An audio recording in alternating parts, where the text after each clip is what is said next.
Haleluya. Sama-sama angkat kedua tangan kita di rumah kita masing-masing. Sama-sama bilang sama saya, Yesusku tidak pernah berubah. Dulu, sekarang, dan sampai selama-lamanya. Katakan amin. Yes, itu yang firman Tuhan katakan buat setiap kita. Bahwa Tuhan Yesus tidak pernah berubah. Dulu, sekarang, dan sampai selama-lamanya. Dia Allah yang berjanji menyertai kita. Dia juga Allah yang menuntun hidup kita, membawa kita masuk dalam seluruh jalan-jalannya yang sempurna. Haleluya. Mari ambil Alkitab kita di rumah kita masing-masing, saudara yang dikasih dalam Tuhan. Tuhan Yesus baik. Hari ini kita ada dalam Imamat pasal yang ke-8, ya, dalam rangkaian bacaan dari kitab Kejadian sampai dengan Wahyu. Kita ada di Imamat pasalnya yang ke-8, ayat pertama sampai dengan ayat yang ke-12. Ya. Imamat pasal yang ke-8, ayat pertama sampai dengan ayat yang ke-12. Yesus tidak pernah berubah. Dulu, sekarang, dan selama-lamanya. Tuhan berfirman kepada Musa, panggillah Harun. Ya, jadi setelah semua pesan Tuhan disampaikan, semua perkakas-perkakas dibuat, maka pada akhirnya Harun dipanggil. Panggillah Harun dan anak-anaknya bersama-sama dengan dia, dan ambillah pakaian-pakaian, minyak urapan, lembu jantan, korban penghapus dosa, 2 domba jantan, dan bakul berisi roti yang tidak beragi. Ayat 3. Lalu suruhlah berkumpul segenap umat ke depan pintu kemah pertemuan. Musa melakukan seperti yang diperintahkan Tuhan kepadanya. Lalu berkumpullah umat itu di depan kemah pertemuan.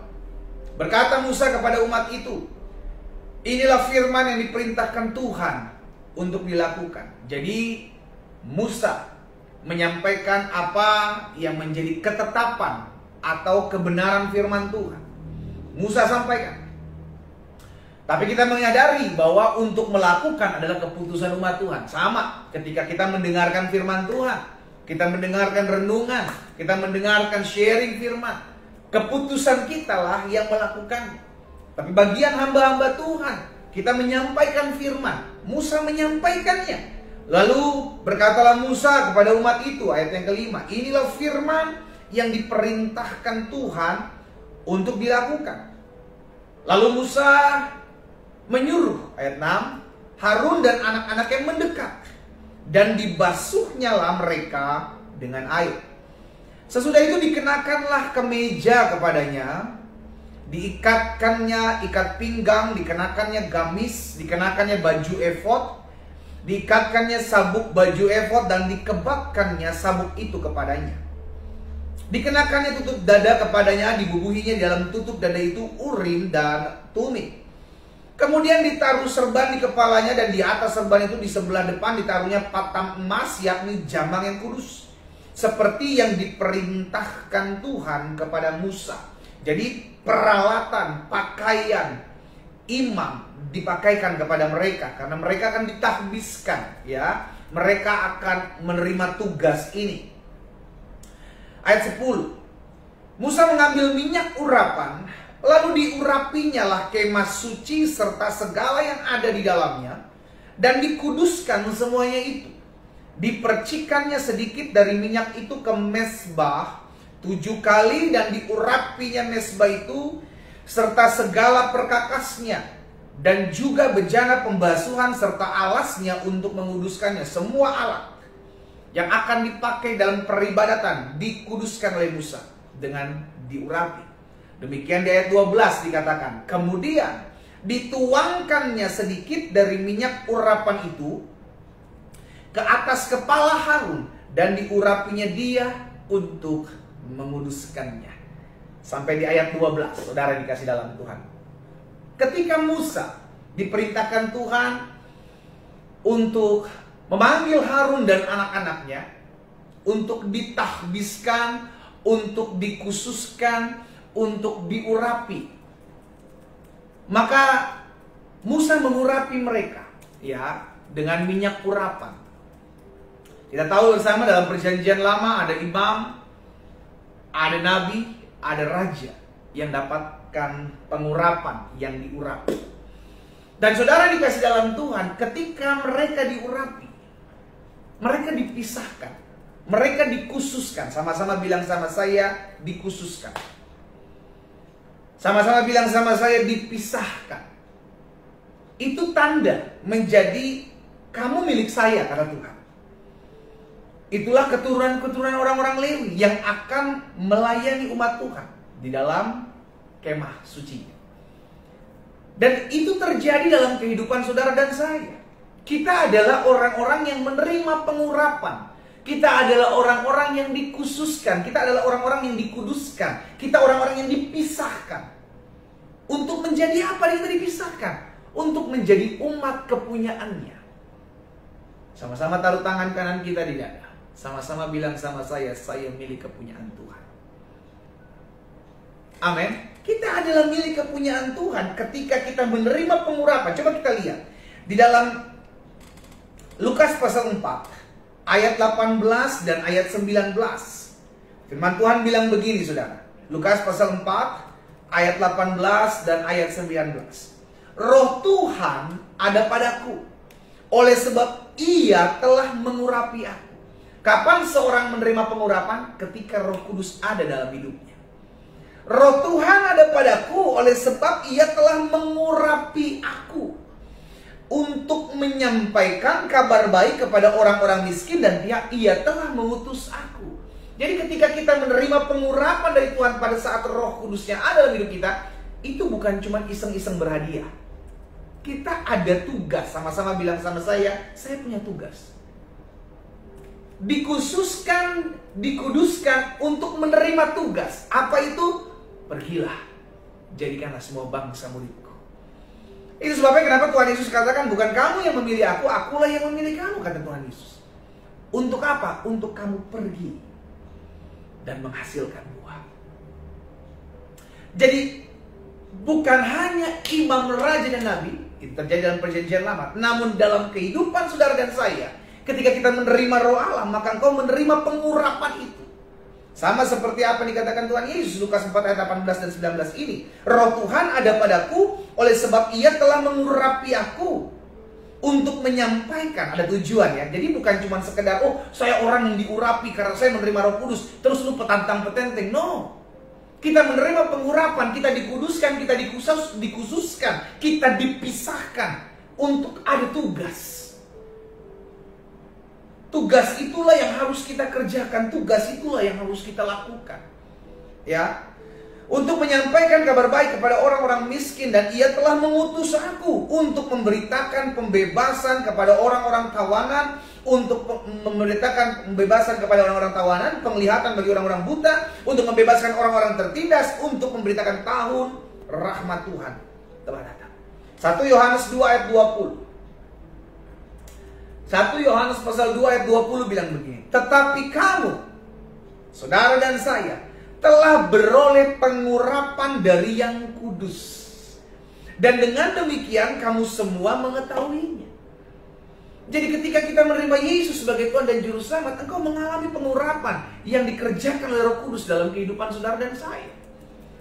Kenapa kita perlu diurapi? Agar kita dikhususkan, kita dikuduskan. Eklesia, gereja Tuhan. Ingat, gereja bukan bangunan. Gereja adalah umatnya, tubuh Kristus, ya kan? Dari kata ek dan kaleo, dipanggil keluar. Kenapa dipanggil keluar? Untuk dipisahkan, untuk dikhususkan. Untuk apa kita dipisahkan? Untuk apa dikhususkan? Untuk dijadikan umatnya. Untuk dijadikan umatnya yang dipersiapkan. Jadi kalau kita menerima Yesus sebagai Tuhan dan Juru Selamat, sudah dikasih dalam Tuhan, kita memiliki tugas. Bukan hanya berkat yang kita kejar, oh aku terima Yesus ada berkat. Makanya ketika nggak sedang diproses, orang-orang yang nggak fokus kepada tugasnya, maka dia akan kecewa. Mana katanya ikut Yesus diberkati? Saudara dikasih dalam berkat nggak perlu kau kejar. Kejarlah perkenanan. Lakukan apa yang menjadi tugasmu. Maka Matius 6 ayat 33 itu yang akan tergenapi dalam kehidupan kita. Ya kan, kejarlah dulu, carilah kerajaan Allah serta kebenarannya terlebih dahulu. Maka semuanya akan ditambahkan kepadamu. Tugas kita dulu, ada banyak dari kita kejarnya cuma hak. Mana hak saya sebagai pengikut Tuhan? Mana hak saya diberkati? Mana hak saya dipromosikan? Mana hak saya disembuhkan? Kita lupa, selain hak, ada yang namanya kewajiban. Sama-sama ketik di kolom komentar, saya punya kewajiban. Apa kewajibanmu? Engkau harus memberitakan nama Yesus. Engkau harus bersaksi. Engkau harus membawa jiwa datang kepada Tuhan. Itu kewajibanmu. Sebagai orang yang dikhususkan. Sebagai pribadi yang dipisahkan. Dipanggil keluar dari kegelapan. Dibawanya dalam terang Tuhan yang ajaib. Untuk menjadi apa? Untuk menjadi milik kepunyaannya. Jadi ketika kita menerima pengurapan, ini yang perlu kita mengerti. Saudara bukan orang sembarangan. Saudara adalah orang-orang yang diurapi Tuhan. Kapan saudara diurapi? Pada saat engkau menerima Yesus. Engkau menerima pengurapan dari yang kudus. Engkau menerima pengurapan itu. Tapi bukan untuk petantang-petantang, bukan untuk saya ada orang yang diurapi, kita harus menyadari ketika Tuhan mengurapi kita ditugaskan. Imam yang diurapi memiliki tugas selanjutnya untuk mengerjakan apa yang Tuhan mau. Nabi yang diurapi memiliki tugas untuk melanjutkan apa yang Tuhan ingin sampaikan. Raja yang diurapi memiliki tugas untuk memimpin umatnya. Demikian pula kita. Ketika kita menerima pengurapan, kita ada tugas. Siapapun kita. Di tempat di mana Tuhan titip kita. Engkau sebagai ibu rumah tangga. Engkau sebagai kepala keluarga. Engkau sebagai seorang pebisnis. Engkau sebagai seorang profesional. Apapun yang Tuhan titipkan dalam hidup kita, ada tugas. Apa tugas itu? Pergi. Jadikanlah semua bangsa muridku. Itu tugas saudara dan saya. Kenapa? Karena kita jadi urapi. Kita menjadi milik kepunyaannya. Nah, saya pelajari begini saudara dikasih dalam Tuhan. Coba lihat dulu dalam 2 Korintus pasal yang pertama, ayat 21 dan 22. Ya, sebagai orang-orang yang menjadi milik kepunyaan Tuhan. Sebagai orang-orang yang menjadi milik kepunyaan Tuhan. 2 Korintus 1 ayat 21 dan 22. Perhatikan ayat ini. Sebab Dia yang telah meneguhkan kami bersama-sama dengan kamu di dalam Kristus adalah Allah yang mengurapi. Ketika kita diurapi, kita dimateraikan. Lihat ayat selanjutnya, ayat 22. Mengurapi, memateraikan tanda miliknya. Siapa tanda miliknya? Saudara dan saya. Sama-sama taruh tangan kanan kita di dada. Sama-sama bilang sama saya diurapi untuk menjadi miliknya. Ketik di kolom komentar, saya orang yang diurapi untuk menjadi milik kepunyaan Tuhan Yesus. Jadi engkau bukan orang biasa-biasa, saudaraku. Jangan minder. Setiap kita punya masa lalu, setiap kita punya latar belakang. Tapi ketika engkau datang kepada Tuhan Yesus, hidupmu diurapi. Engkau adalah ciptaan yang baru. Dan engkau ditandai sebagai milik kepunyaannya. Ya, memateraikan tanda miliknya atas kita. Dan yang memberikan Roh Kudus dalam hati kita sebagai jaminan dari semua yang telah disediakan. Haleluya. Kita adalah milik kepunyaan Tuhan pada saat kita menerima pengurapan itu. Ya. Itu kita mesti sadari, saudara dikasih dalam Tuhan, supaya kita tahu apapun dimanapun kita berada, apapun yang kita hadapi, saya ini milik kepunyaan Tuhan. Engkau adalah biji matanya Tuhan.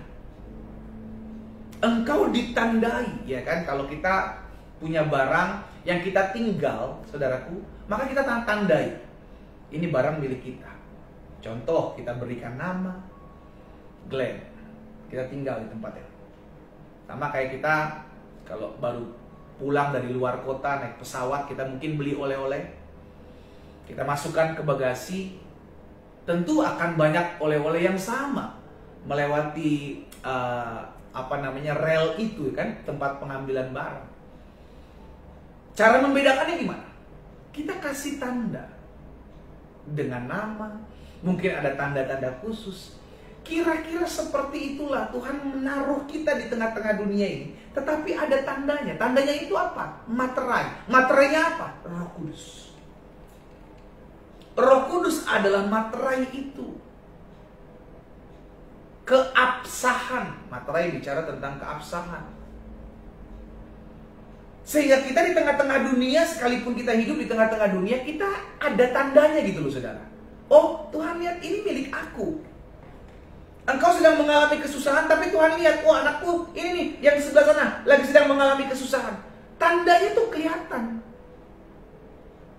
Dia memateraikan untuk menjadi milik kepunyaannya.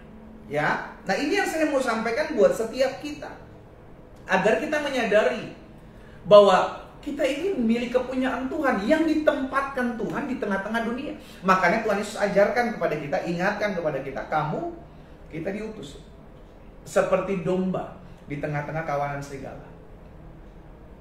Ciri-cirinya domba. Yang Tuhan lihat kita adalah domba di tengah-tengah dunia, di tengah-tengah kawanan serigala. Dan Tuhan lihat kalau domba itu perlu ditolong, maka kita ditolong. Domba itu perlu jalan keluar, maka Tuhan bukakan jalan keluar. Tapi kalau tiba-tiba kita saking udah lamanya tinggal di dunia berubah menjadi serigala, Tuhan lihat kau bukan lagi menjadi domba. Saudara dikasih dalam Tuhan. Karena kita menyadari hidup kita adalah milik kepunyaan Tuhan. Maka yang pertama, sadari ya, kita adalah milik kepunyaan Tuhan ya. Yang pertama, jangan lagi mengikuti keinginan-keinginan daging. Ingat, hidup kita milik Tuhan. Ketika kita menerima Yesus sebagai Tuhan dan Juru Selamat, maka engkau memberikan hidupmu kepada Tuhan. Mengabdikan hidupmu kepada Tuhan. Menyatakan bahwa engkau adalah Tuhan dan Raja dalam hidupku. Saat itu kita menjadi hamba. Doulos. Iya. Saat itu kita menjadi apa yang Tuhan mau untuk kita lakukan, kita mesti lakukan. Kenapa? Karena kita gak punya hak. Hamba itu pribadi yang kehilangan haknya, saudara. Makanya Rasul Paulus katakan, saudara yang dikasih dalam Tuhan, bahwa Galatia 2 ayat 20, hidupku bukan milik aku lagi, melainkan milik Kristus. Ketika kita menerima Yesus sebagai Tuhan dan Juru Selamat, saat itu hidup kita milik Tuhan. Ya, saat itu hidup kita milik Tuhan. Karena itu jangan lagi mengikuti keinginan-keinginan daging. Setiap hari saya mengerti, kita berjuang kok. Ya, saya pun berjuang. Kita semua selama kita masih hidup dalam tubuh, Rasul Paulus bilang dalam kemah ini, kita berjuang. Kenapa kita berjuang? Karena keinginan-keinginan daging ini pun turut berjuang. Untuk apa? Untuk diikuti. Kita memberontak terhadap Tuhan, kita nggak mau melepaskan pengampunan, kita berdusta, kita berbohong, kita ngerugiin orang. Itu keinginan daging yang berjuang. Setiap hari kita harus lawan. Karena ada dua keinginan dalam kehidupan kita. Satu keinginan daging, yang satu keinginan roh. Setiap hari perjuangan itu ada. Dan kita yang memutuskan, kita mau mengikuti keinginan yang mana. Dan ketika kita menyadari bahwa milik kita, hidup kita adalah milik kepunyaan Tuhan, maka kita harus setiap hari melatih. Sama-sama bilang sama saya harus melatih. Engkau gagal hari ini, besok berjuang lagi. Engkau gagal besok, berjuang lagi. Jangan ya udahlah, udah pasrah, memang udah keadaannya begini. Ya saya nggak bisa bangkit lawan dosa saya nggak bisa. No, kita bisa kok, sebab Roh Allah ada dalam hidup kita. Sama-sama bilang sama saya bisa. Sebab Roh Allah ada dalam hidup saya. Engkau adalah orang-orang yang diurapi. Engkau adalah orang-orang yang dipilih. Engkau adalah orang-orang yang dipisahkan. Engkau adalah pribadi yang menjadi milik kepunyaannya. Karena itu yang pertama, jangan lagi mengikuti keinginan-keinginan daging. Karena hidupmu milik Tuhan. Galatia 5 ayat 17. Galatia pasal 5 ayat 17 bilang begini. Sebab keinginan daging berlawanan dengan keinginan roh, dan keinginan roh berlawanan dengan keinginan daging, karena keduanya bertentangan. Sehingga kamu setiap kali tidak melakukan apa yang kamu kehendaki. Makanya kenapa penting untuk merenungkan firman Tuhan setiap hari. Kenapa? Karena kita bilang begini, firman-Mu pelita bagi kakiku dan terang bagi jalanku. Kita tahu keputusan apa yang harus kita ambil ketika kita melatih diri kita untuk merenungkan firman Tuhan. Kita tahu gitu. Oh, saya sadar nih, ada orang yang melakukan sesuatu yang jahat, merugikan hidup saya. Tetapi saya mendengarkan firman Tuhan. Firman Tuhan mengajarkan kepada saya untuk mengampuni. Maka itu yang harus saya ambil. Itu keputusanmu. Sehingga setiap hari, ya, kembali saya ingatkan, setiap hari kita diperhadapkan. Ada orang yang nyebelin datang dalam hidup kita. Ada orang yang ngeselin. Mungkin itu adalah suamimu, mungkin itu adalah istrimu, mungkin itu adalah mertuamu, mungkin itu adalah anak-anakmu. Itu adalah orang-orang yang Tuhan tempatkan untuk melatih diri kita agar kita menaklukkan keinginan-keinginan daging. Untuk apa? Marah, geram. Apa sih keinginan daging? Coba lihat Galatia pasal 5 ayat 19 sampai 21. Ya. Galatia pasal 5 ayat 19 sampai 21 bilang begini. Perbuatan daging telah nyata: percabulan, kecemaran, hawa nafsu, penyembahan berhala, sihir, perseteruan, perselisihan, iri hati, amarah, kepentingan diri sendiri, percideraan, roh pemecah, kedengkian, kemabukan, pesta pora dan sebagainya. Kita tinggal lihat yang mana nih yang perlu kita kikis. Kita tinggal dalam daging, tetapi jangan sampai hidup kita kedagingan. Saudara yang dikasih dalam Tuhan, biarlah hidup kita dituntun oleh roh Tuhan. Biarlah hidup kita diarahkan oleh roh Tuhan. Biarlah hidup kita dibawa Tuhan untuk menyadari bahwa kita bukan lagi milik kita. Hidup kita milik Tuhan. Jangan cuma mau pada saat kita susah. Oh, saya kan milik kepunyaan Tuhan. Ayo Tuhan, bela perkara saya. Oh, saya kan milik kepunyaan Tuhan. Ketika saya difitnah, maka Tuhan akan jadi pembelaan kita. Giliran semua keadaan amin, kita diperhadapkan dengan pilihan untuk melakukan kebenaran atau dosa, kita mengambil keputusan yang salah. Jangan pada saat kita perlu Tuhan, kita cari Tuhan. Bahkan ketika semua keadaan aman, ketika kita diperhadapkan dengan kenyamanan hidup, kita pun tetap harus memutuskan untuk tetap cari Tuhan, untuk mengikuti apa yang Tuhan mau. Yang kedua, karena hidup kita adalah milik kepunyaan Tuhan, yang pertama, jangan lagi mengikuti keinginan daging, karena hidup kita milik kepunyaan Tuhan. Tubuhmu telah dibeli dengan darah yang mahal. Jadi kita bukan milik kita lagi, karena apa? Kita sudah dibeli. Yang kedua, karena hidup kita adalah milik kepunyaan Tuhan, maka pastikan kau tahu akan hal ini. Hidupmu pasti ditolong dan pasti dibela oleh Tuhan. Sama-sama taruh tangan kanan kita di dada. Sama-sama bilang sama saya, hidup saya pasti ditolong Tuhan. Sama-sama bilang sama saya, hidup saya pasti dibela oleh Tuhan. Engkau yang hari-hari sedang mengalami kerugian, ketahuilah Tuhan tidak akan lipat tangan. Mungkin sampai saat ini kau bilang, tapi pendeta sampai saat ini saya belum lihat pembelaan Tuhan. Nantikanlah Tuhan. Engkau tidak bisa atur Tuhan. Yang Tuhan adalah Dia. Kita ini hamba. Kita ini cuma meminta, Tuhan, jika Tuhan berkenan, biarlah pembelaan itu kami lihat. Tapi tetap keputusan pembalasan itu berasal daripada Tuhan. Tetapi yang perlu kita tahu sebagai milik kepunyaan Tuhan, maka hidup kita pasti ditolong kok. Hidup kita pasti dibela kok. Ya. Lihat, Musa pernah mengalaminya, sehingga Musa berkata, saudara, dalam Ulangan 32. Ulangan pasal 32 ayat 9 sampai dengan ayat 12. Ulangan 32 ayat 9 sampai 12. Tetapi bagian Tuhan ialah umatnya. Saudara dan saya, kita adalah bagian Tuhan. Karena kita adalah milik kepunyaan Tuhan. Kita adalah bagian Tuhan. Yakub ialah milik yang ditetapkan baginya. Didapatinya dia di suatu negeri, di padang gurun, di tengah-tengah ketandusan dan auman padang belantara. Dikelilinginya. Sama-sama bilang sama saya, hidup saya dikelilingi Tuhan. Kita dikelilinginya, diawasinya, dijaganya sebagai biji matanya. Haleluya. Engkau bukan cuma dijaga, engkau dikelilingi, saudara. Tahu nggak, bicara tentang pengelilingan, engkau dikelilingi itu udah nggak ada yang bisa masuk. Makanya ketika Ayub akan diuji, ya kan, ketika iblis datang menggocok hidup Ayub, dia minta izin dulu sama Tuhan. Bukankah engkau yang memberikan pagar, kata iblis sama Tuhan. Dalam kehidupan Ayub, dalam kehidupan orang percaya itu ada pagar perlindungan. Itu sebabnya Musa bilang dikelilinginya. Kelilinginya itu adalah pagar perlindungan Tuhan. Kita dikelilingi Tuhan. Hidup saudara dan saya dipagari. Mungkin sebagian kita berkata, tapi pendeta, kenapa rumah tangga saya kok digoncang? Saudara, betul hidup kita dipagari Tuhan. Hidup kita dikelilinginya. Lihat hidup Ayub. Tapi kalau Tuhan mau memberkati hidupmu dan Tuhan harus izinkan kau diproses, maka kau harus lewati padang gurun. Ya, engkau berdoa untuk Tuhan memberkati hidupmu.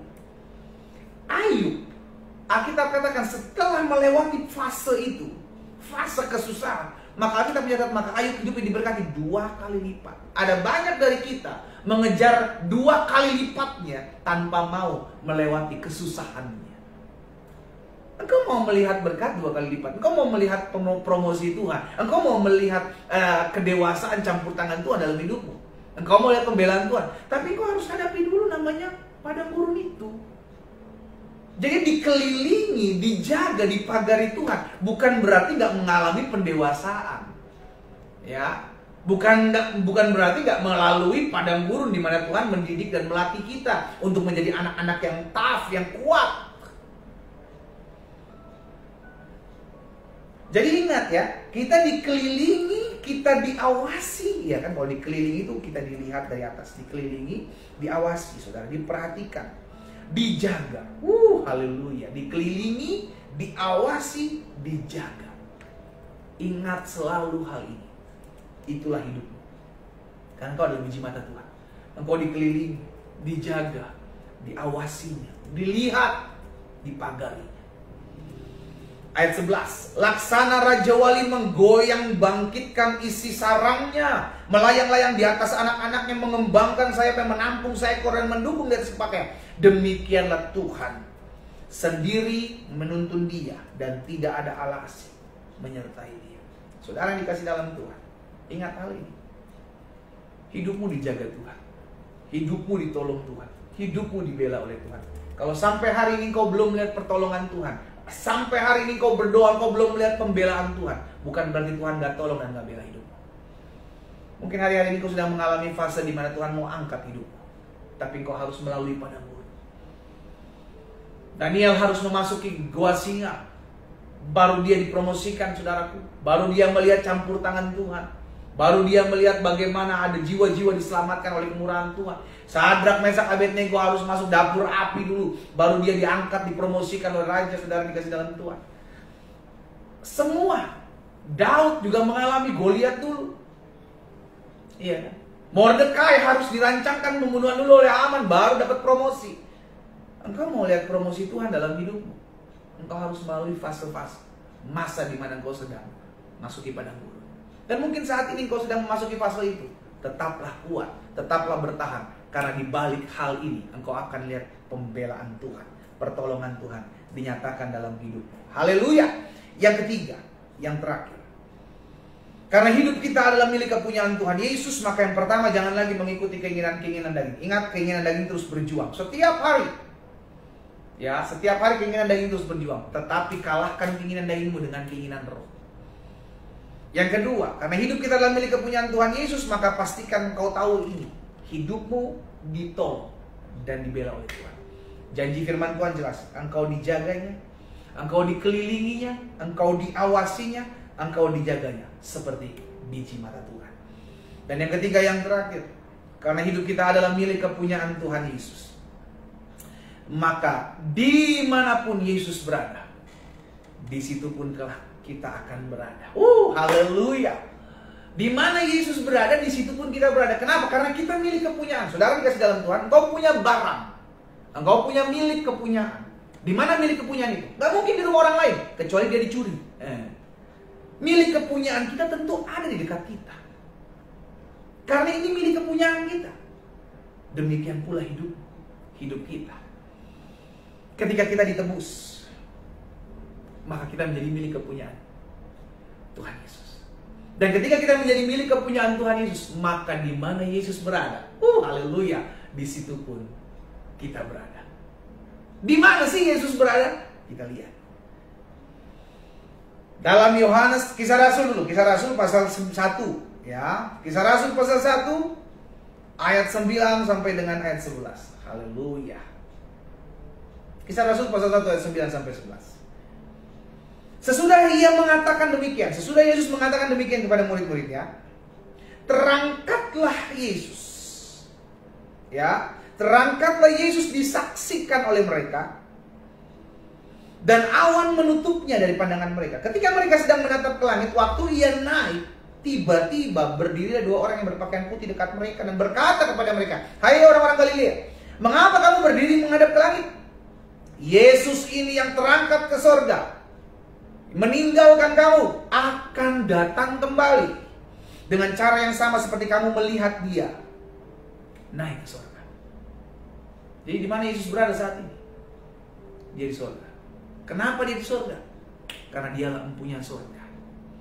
Yesus bilang kepada murid-muridnya, "Kepadaku telah diberikan kuasa, baik di bumi maupun di sorga." Saudara dikasih dalam Tuhan, yang dikasih kuasa itu Yesus.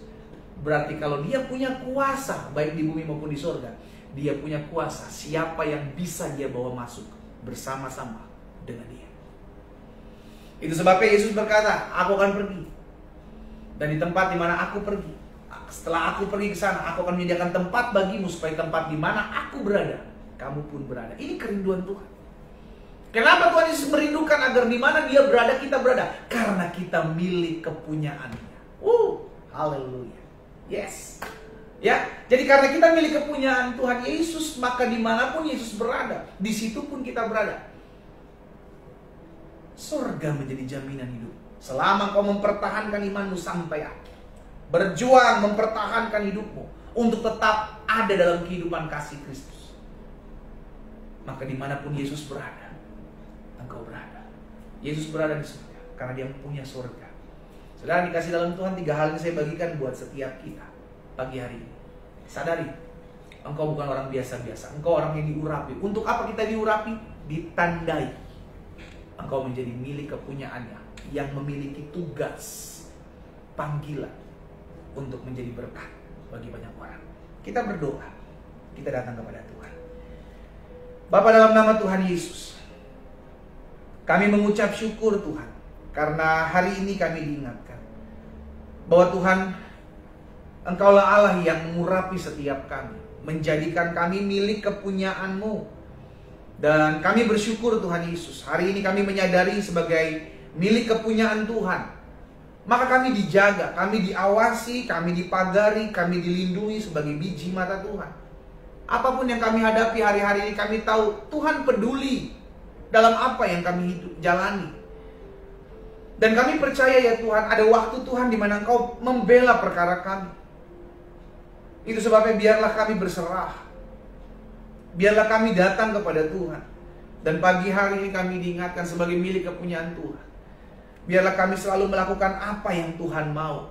Setiap hari kami menyadari ada perjuangan yang harus kami hadapi untuk mengalahkan setiap, menaklukkan setiap keinginan-keinginan dan yang berjuang melawan keinginan-keinginan roh. Oh Roh Kudus, tolong setiap kami, mampukan setiap kami dalam nama Yesus, agar kami menjadi pribadi-pribadi yang senantiasa melakukan apa yang Bapa mau dalam hidup kami. Hari ini kami juga diingatkan sebagai milik kepunyaan Tuhan Yesus. Maka dimanapun Yesus berada, kelak di situ kami akan berada. Tuhan, kami bersyukur. Materaikan firman-Mu dalam hati kami. Sadarkan kami ya Roh Kudus, ingatkan kami bahwa kami adalah orang-orang yang dipilih, orang-orang yang dipisahkan, orang-orang yang menerima pengurapan, orang-orang yang dipakai Tuhan untuk menjadi perpanjangan tangan Tuhan. Kami diurapi, kami dipisahkan, kami dikhususkan menjadi milik kepunyaan Tuhan karena kami memiliki tugas di mana kami harus membawa jiwa untuk datang kepada Tuhan. Pagi hari ini ya Bapa, biarlah firman-Mu termaterai dalam kehidupan masing-masing kami. Kami menjadi pribadi-pribadi yang terus bertumbuh dalam pengenalan akan Tuhan. Kami menjadi pribadi-pribadi yang Tuhan terus tuntun, Tuhan terus arahkan dalam seluruh jalan-jalan Tuhan. Di dalam nama Tuhan Yesus. Terima kasih Bapa yang baik. Pagi hari ini juga kami berdoa, menyerahkan ke dalam tangan Tuhan setiap umat Tuhan dalam pergumulan mereka masing-masing. Tuhan, hamba menyerahkan setiap pokok-pokok doa dari umat Tuhan. Mereka yang menuliskan di kolom-kolom komentar, baik yang di Facebook, di Zoom, Instagram maupun TikTok. Di dalam nama Yesus kami berdoa dan kami satukan hati kami. Kami membawa ya Tuhan setiap apa yang menjadi pokok-pokok doa dari umat Tuhan. Kami percaya Engkau Bapa yang baik. Engkau menyediakan apa yang jauh dari lebih baik dari apa yang kami bayangkan dan doakan. Itu sebabnya kami berdoa dalam nama Yesus. Dalam nama Yesus. Biarlah Tuhan yang memberkati. Tuhan yang membukakan setiap pintu-pintu yang tertutup. Di dalam nama Yesus. Bahkan kami melihat ada kemajuan-kemajuan kerohanian kami bertumbuh dalam terus pengenalan akan Tuhan. Apa yang Tuhan taruh dalam hati hamba sudah hamba sampaikan buat umat Tuhan. Hamba berdoa di dalam nama Yesus sehingga firman termaterai dalam kehidupan kami. Hamba berdoa secara khusus menyerahkan setiap rumah tangga dari anak-anak Tuhan dijaga, dipagari, ditolong Tuhan. Tuhan tolong setiap rumah tangga dari umat-Mu. Kalau ada hari-hari ini di antara mereka yang sedang mengalami gejolak dalam rumah tangga mereka, biarlah Allah campur tangan dalam rumah tangga mereka. Tuhan pulihkan hati suami, hati istri, dijamah Tuhan. Kami berdoa dalam nama Yesus sehingga kuasa dan lawatan Tuhan nyata atas setiap rumah tangga dari anak-anak Tuhan. Hari ini hamba berdoa di dalam nama Yesus. Ada seorang anak muda yang berdoa buat rumah tangga anak bapak mamanya. Ada seorang muda yang berdoa buat rumah tangga orang tuanya yang mungkin hari-hari ini sedang mengalami gejolak. Bapak, kami satukan hati kami berdoa di dalam nama Yesus. Selama kami berdoa, kami percaya mujizat masih terjadi. Kami berdoa, kami percaya lawatan Tuhan nyata di dalam nama Yesus. Oh, terima kasih Tuhan. Hamba berdoa juga secara khusus menyerahkan ke dalam tangan Tuhan. Setiap ekonomi dari anak-anak Tuhan diberkatilah. Tuhan yang memelihara hidup kami sebagai milik kepunyaan Tuhan. Kami percaya hidup kami dipelihara. Kami tidak kekurangan suatu apapun yang baik sebab kami tahu hidup kami milik Tuhan. Dan hidup kami dijaga dan dipelihara oleh Tuhan. Di dalam nama Yesus, apapun yang menjadi keperluan kebutuhan umat Tuhan, satu persatu Tuhan yang memberkati. Engkau Allah yang menyediakan, Engkau Allah yang mencukupkan, sebab Engkaulah Jehovah Jireh. Di dalam nama Yesus. Terima kasih Tuhan. Hamba juga berdoa buat yang sakit di dalam nama Yesus. Tergenapi firman-Mu pagi hari ini Tuhan, bahwa setiap kami yang mendengarkan firman Tuhan, disampaikan firman, disembuhkan mereka. Terjadi pagi hari ini dalam nama Yesus. Sementara kami memuji, menyembah Tuhan, sementara kami mendengarkan firman Tuhan, ada satu pribadi, dua pribadi, bahkan lebih yang dijamah dan disembuhkan oleh Tuhan Yesus pagi hari ini. Di dalam nama Yesus terjadi. Terima kasih Tuhan. Kami terima kesembuhan. Kami terima mujizat. Kami terima urapan Tuhan. Terima kasih Tuhan Yesus. Kami satukan hati kami berdoa. Menyerahkan juga ke dalam tangan Tuhan. Lalu ada di antara umat Tuhan yang hari-hari ini pekerjaan, usaha, bisnis sedang tergoncang. Hamba serahkan ke dalam tangan Tuhan. Hamba berdoa di dalam nama Yesus.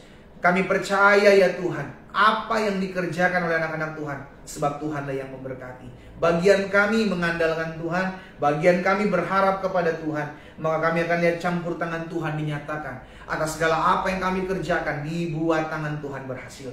Di dalam nama Tuhan Yesus Kristus. Terima kasih Tuhan. Terima kasih. Terima kasih Tuhan Yesus. Usaha anak-anak-Mu diberkati Tuhan. Usaha bisnis mereka ditolong Tuhan. Di dalam nama Yesus. Tuhan buka jalan bagi mereka. Terima kasih Bapa. Hamba juga berdoa kalau ada di antara mereka yang hari-hari ini sedang mencari pekerjaan, Tuhan Yesus buka jalan. Karena kami percaya sampai saat ini Tuhan Engkaulah yang membukakan setiap pintu-pintu yang tertutup. Engkaulah yang membukakan setiap jalan-jalan yang tidak terlihat. Dan kami berdoa bersatu hati dalam nama Yesus. Tuhan memberkati setiap mereka yang hari-hari ini berdoa untuk mendapatkan pekerjaan. Dalam nama Yesus terbuka lapangan pekerjaan bagi mereka oleh anugerah Tuhan, oleh kasih setia Tuhan, oleh pertolongan Tuhan. Di dalam nama Tuhan Yesus, terima kasih Bapa yang baik. Hari ini hamba juga berdoa secara khusus ya Tuhan, buat setiap mereka, orang-orang muda dimanapun mereka berada. Oh, terima kasih Tuhan Yesus. Terima kasih Tuhan Yesus. Berkati masa muda mereka Tuhan. Orang-orang muda, saya mau berdoa khusus buat engkau ya. Engkau yang masih single, engkau yang sedang berjuang menghadapi masa mudamu. Ada seorang wanita muda dan seorang laki-laki, engkau belum menikah. Ada satu pergolakan dalam hatimu. Dan Tuhan taruh satu hal. Jangan takut. Jangan takut. Apapun yang kau sedang hadapi, jangan takut. Ingat firman Tuhan yang kau dengar hari ini. Engkau adalah milik kepunyaan Tuhan. Apapun yang kau hadapi, jangan takut. Engkau milik kepunyaan Tuhan. Jika itu dirimu, letakkan tangan kananmu di dada. Saya mau berdoa buat engkau. Bapa, dalam nama Yesus hamba berdoa. Ada orang-orang muda yang memiliki ketakutan di masa mudanya. Hari ini mereka mendengarkan firman Tuhan bahwa mereka adalah milik kepunyaan Tuhan. Ada jalan-jalan yang akan Tuhan bukakan bagi mereka di hari-hari ke depan. Itu sebabnya hamba berdoa dalam nama Yesus.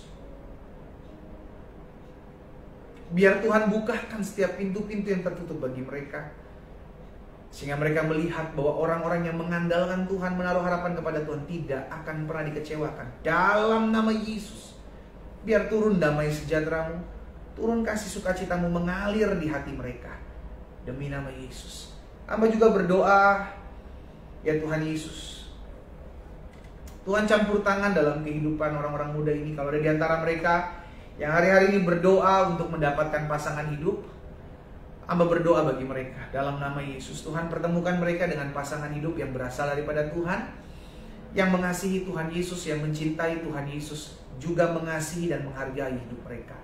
Hamba berdoa biarlah Tuhan menuntun mereka.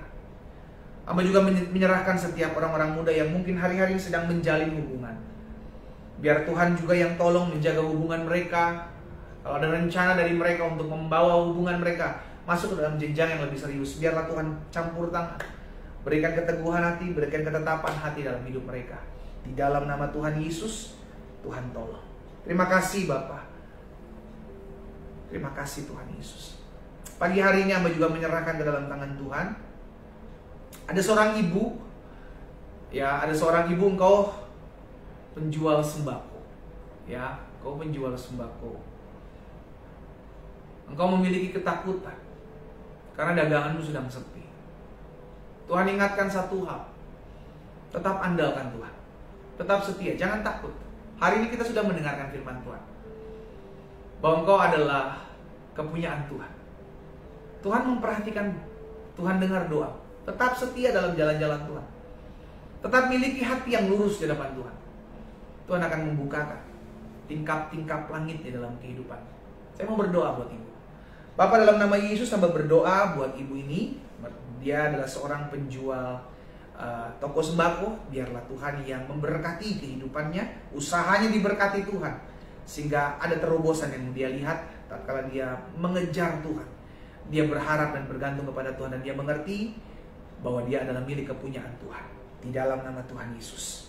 Terima kasih Tuhan. Hamba berdoa juga pagi hari ini, menyerahkan setiap mereka yang hari-hari ini berdoa agar adanya rekonsiliasi, pemulihan hubungan antara orang tua dengan anak, antara mertua dengan menantu, adik dengan kakak. Hamba berdoa dan hamba ucapkan berkat dalam nama Yesus. Tuhan tolong, sehingga setiap mereka melihat ada pemulihan, ada rekonsiliasi. Tuhan, jamah setiap hati.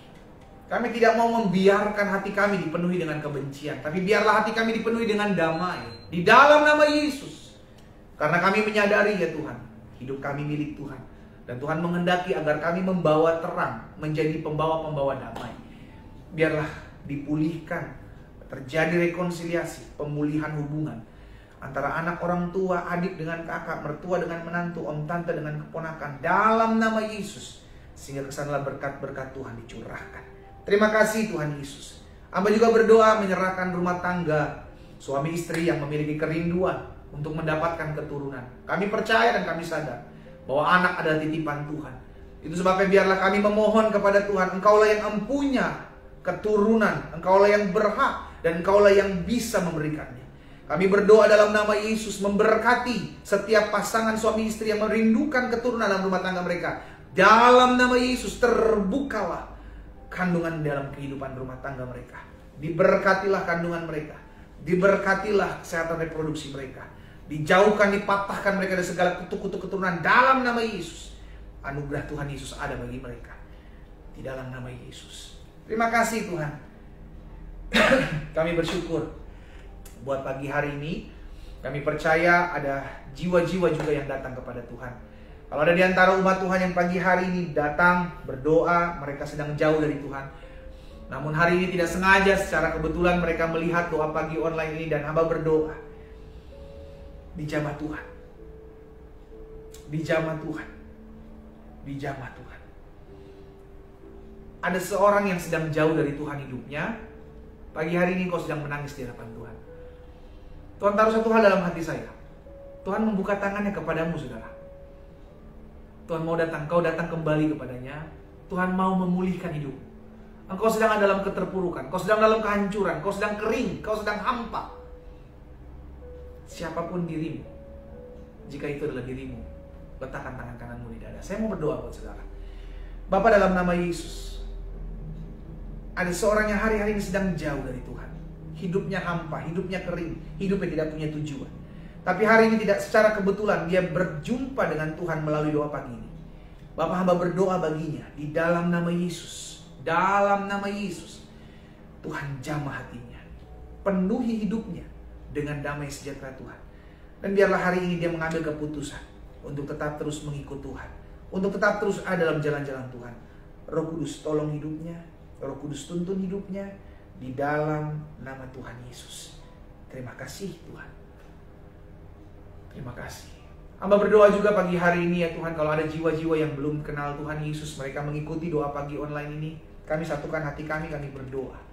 Biarlah Tuhan tuntun, Tuhan arahkan, Tuhan terangi, Tuhan bawa dia dalam jalan-jalan Tuhan untuk memperkenalkan kasih Kristus dalam hidupnya. Di dalam nama Tuhan Yesus. Oh, terima kasih Tuhan. Berkati kota kami Tuhan, kota di mana kami tinggal. Biarlah kota kami damai, kota kami tentram. Dijauhkan kota kami dari segala mara bahaya. Dijauhkan kota kami dari setiap bencana alam. Dijauhkan kota kami daripada segala niat rancangan orang jahat dalam nama Yesus. Kota kami diberkati Tuhan. Ekonomi kota kami maju bertumbuh. Bahkan bangsa kami Indonesia diberkati Tuhan. Tuhan memberkati Bapak Presiden, Wakil Presiden, jajaran menteri yang ada, pemerintahan yang ada di pusat maupun di daerah diberkati Tuhan. Mereka yang menjaga keamanan, stabilitas keamanan bangsa kami, baik TNI, Polri, diberkatilah oleh Tuhan. Berkati juga ya Pak, Bapak, para gubernur, para bupati, para wali kota, seluruh camat, lurah, RT, RW atas bangsa kami diberikan hikmat, roh takut akan Tuhan. Jauhkan pemimpin-pemimpin kami daripada segala permainan-permainan kuasa kegelapan, roh kultisme kami patahkan dalam nama Yesus. Biarlah anugerah Tuhan ada bagi mereka. Kami berdoa ya Tuhan buat gereja-gereja Tuhan diberkati, hamba-hamba Tuhan bergandengan tangan, bersatu hati untuk tetap terus menegakkan kerajaan Allah dalam kebenaran dan kasih di tengah-tengah dunia ini. Kami juga berdoa ya Tuhan, biarlah damai-Mu turun atas bangsa kami, bangsa-bangsa di mana-mana tempat, bahkan anak-anak Tuhan yang bergabung, yang mungkin tidak tinggal di Indonesia, juga diberkati Tuhan. Bangsa-bangsa di mana anak-anak Tuhan tinggal, hidup dalam anugerah dan kemurahan Tuhan. Tuhan Yesus, kami berdoa, kami percaya mujizat masih terjadi sampai hari ini. Kami berdoa dan kami percaya apa yang kami doakan, kami terima. Di dalam nama Yesus kami berdoa. Sama-sama kita katakan amin. Amin. Saudara yang dikasih dalam Tuhan, doa pagi online kita Selasa 25 Juli selesai. Kita kembali ketemu besok pagi jam 4.30 waktu Indonesia bagian Barat. Tetap lakukan firman dan sadari bahwa engkau adalah kepunyaan Tuhan yang dipersiapkan Tuhan, diurapi Tuhan untuk tugas menjadi perpanjangan tangan Tuhan. Sadari dan pastikan engkau milik kepunyaan Tuhan. Tuhan Yesus memberkati kita semua. Selamat pagi dan selamat beraktivitas. Shalom. Tuhan berkati.